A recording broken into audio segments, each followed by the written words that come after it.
Bakit may mga Pilipinong kahit simpleng trabaho lang ang sinimulan, yumayaman, habang ang iba kahit anong sipag parang laging nasa lugar pa rin? Sandali lang, huwag ka munang mag-skip dahil kung minsan mo nang naitanong sa sarili mo kung bakit parang ang hirap umangat sa Pilipinas, para sa iyo ang video na to. I-like mo ang video na ito kung gusto mong maintindihan kung paano talaga mag-isip ang may pera. Mag-subscribe ka kung gusto mo ng content na diretso, totoo at kayang baguhin ang pananaw mo sa buhay at pera.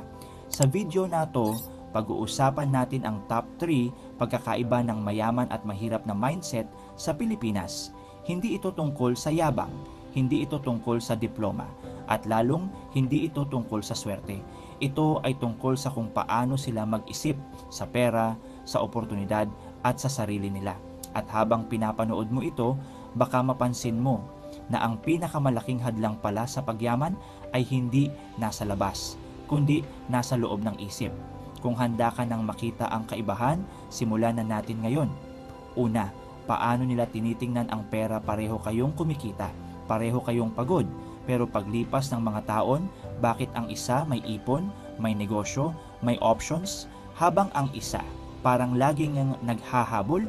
Hindi ito tungkol sa swerte, hindi rin ito tungkol sa talino. Ito ay tungkol sa kung paano nila tinitingnan ang pera. Sa Pilipinas, dalawang magkaibang kwento ang madalas mong makita pagdating sa pera.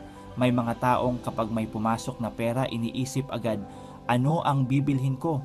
At may mga taong ang unang tanong ay, ano ang gagawin ng pera na to para sa akin? Magkaibang pananaw, magkaibang direksyon. Para sa marami, ang pera ay reward. Trabaho ka, pagod ka, kaya deserve mong gastusin.